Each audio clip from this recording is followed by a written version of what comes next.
Internet, Eric here. Today's Slashback Saturday. If you don't know what that is, I've mentioned it before in my Candyman discussion. The Horror Man always has a Slashback challenge or a Slashback Saturday theme. And what that is every Saturday he has a theme. You go watch a slasher movie with that theme and discuss it. Plain and simple. This week is Camp Slashers. Okay? And this was perfect because I'll get to that. Camp Slashers. Discuss a film that takes place at a camp or features a group of people camping. It could take place at a camp, a resort, a summer camp, campsite, what have you.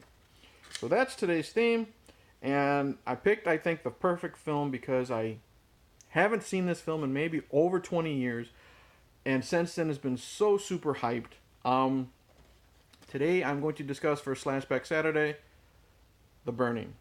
And yes, this is a bootleg VHS. I bought this 20 years ago, before DVDs and all that. Back in the back when Fangoria was good, they had like the pages where everyone was promoting their stuff, and I saw a place for bootlegs or what have you, and I'd heard about The Burning. I bought the uncut print.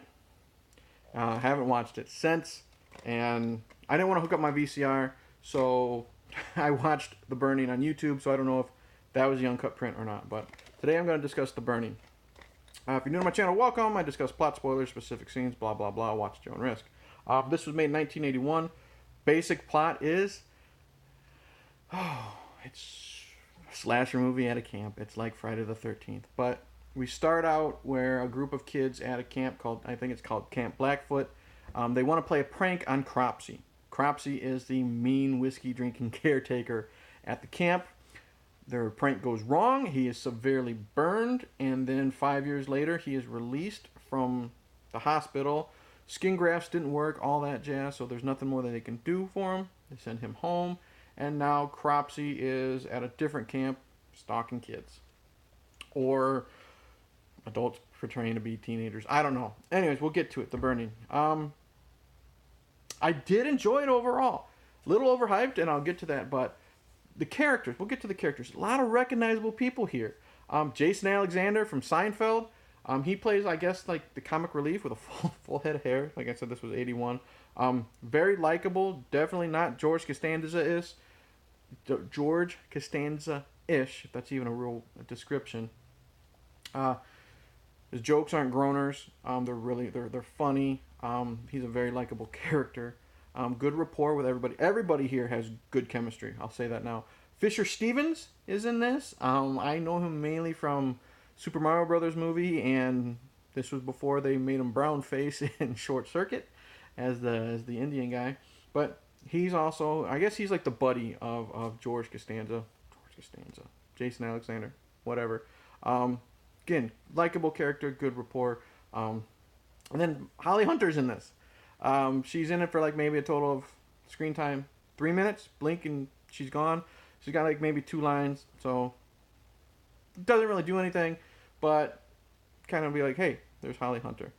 And then I guess the main person we follow is the kid who went on to be Radman at Fast Times at Ridgemont High.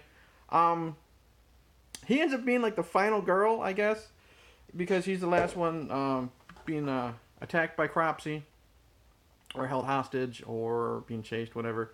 And he's the kid who's always picked on at the camp, right? The problem is they're trying to make him sympathetic because he's always being picked on at the camp. But the problem is when he's not being chased by Cropsy or being picked on by the bully, he's always peering on girls in the shower or watching couples make out. So he's kind of a creeper. So that makes it hard for, yes, we don't want the kid to die when he's being chased by Cropsy, but we really don't give a shit because he's just a creepy perv.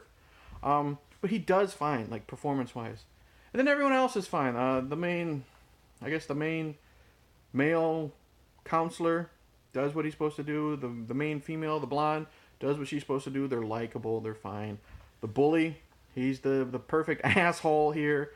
Pretty 80s, but does his job. So characters are great. Cropsy, he's basically, it's a lot of POV shots, a lot of quick cuts, but when we finally see Cropsy, I'll get to that in a little bit. He's scary, so we'll give it to that. So characters are good. The setting is really cool. You know, it's camp. It looks beautiful. The woods look beautiful. Eventually, they make their way into an old abandoned mine shaft. You know, for like the third act when they're trying to run away from Cropsy. That really looks cool. I like, you know, the outside look of it, the inside look of it. Scenery's great. Music, hit and miss. I'll tell you why. Because they made some weird fucking choices in this movie. When Cropsy's stalking the kids, it works perfectly. Some 80s synth, good at building the tension. But then there's some weird choices. Because when Radman, that's what I'm just going to call him, when he's busy like checking on the girl in the shower or watching the kids make out, they use the same stalkerish like 80s synth. And I was just wondering what the fuck was with that choice. It would work perfectly and be totally creepy if it was Cropsy watching.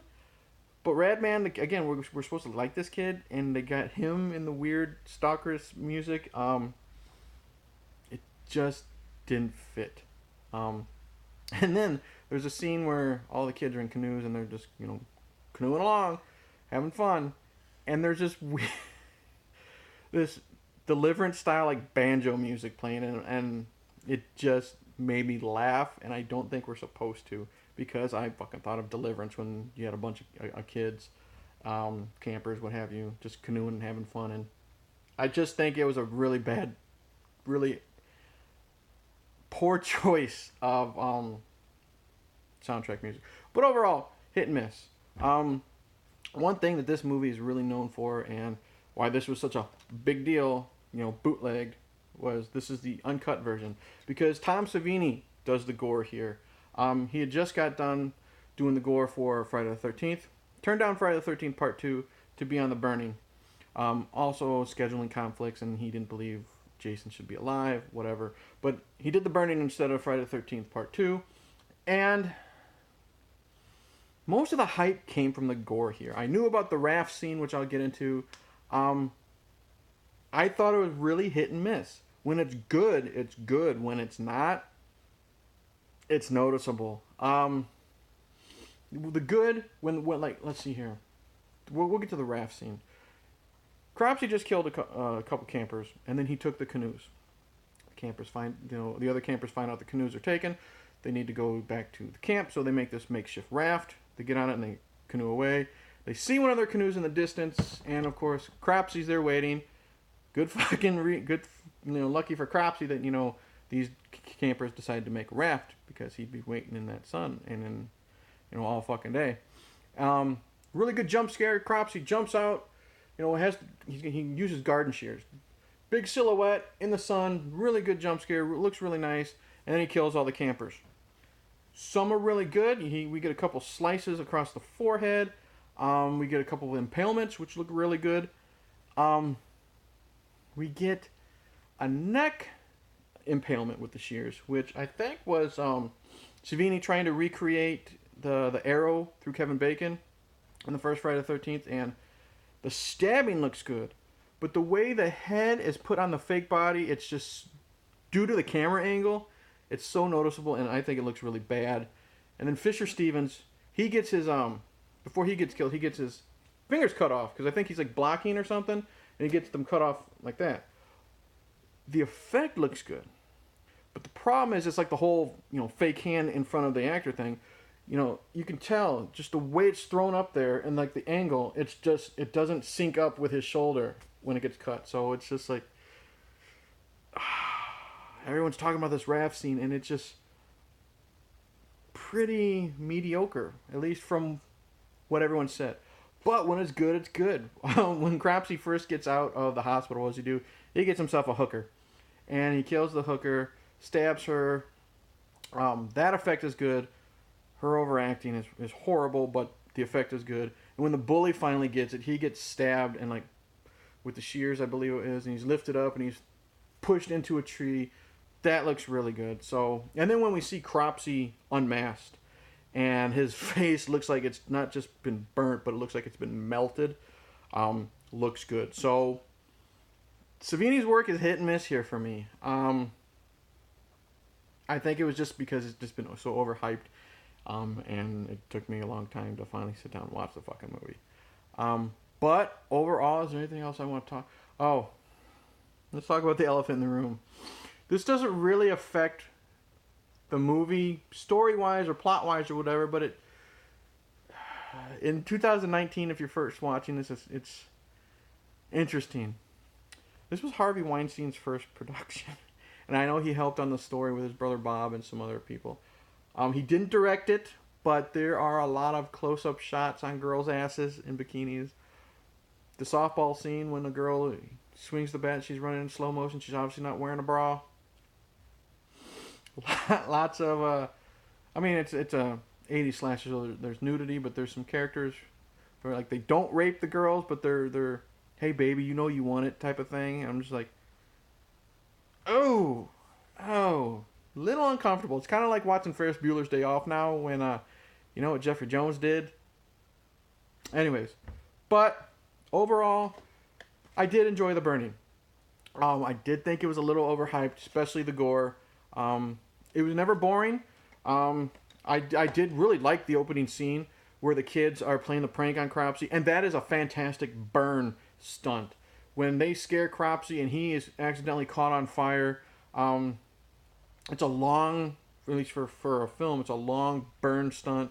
It looks a lot better than Freddy Krueger set on fire in the Nightmare on Elm Street, original.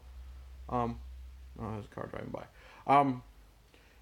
It's shot perfectly. The slow motion is used when it needs to be slow motion. It's real time when it needs to be real time. And Cropsy is set on fire. He runs out of the cabin and slowly runs to the lake to douse himself. And the camera shots are perfect. Just the whole look of it, fantastic burn stunt. So I really liked it. Yeah, overall, I did enjoy The Burning. I would probably upgrade to like the Scream Factory Blue if it was really discounted, like maybe $10, maybe $12. It's better of a movie. How do I say this? The movie would be a lot better if you're probably watching with a group of friends, beer, pizza, what have you. But I was never bored. I did enjoy it. Likable characters. Jason Alexander was fun. Hit and miss gore. I did like I love the sets, like not the sets, it looks good when it's out in the woods, but I like the mine shaft set. That was a cool final scene where Ratman's captured and the male lead counselor has to rescue him. When they take Cropsy out, that's a good effect. I want to give props to Savini for that. But yeah, overall, did I like The Burning? I did enjoy it. Did find it to be a bit overhyped, but I don't regret watching it, and I probably would buy it for cheap. So that's it. Thank you for watching. I hope you enjoyed this entry into TheHORRORman's Slashback Saturday. Check out his channel. He says these challenges are free for anyone to do. Just make sure you say it's for Slashback Saturday. Like, subscribe, comment below, all that stuff. Don't have anything to drink, but I'll still say cheers, and I don't know. See ya.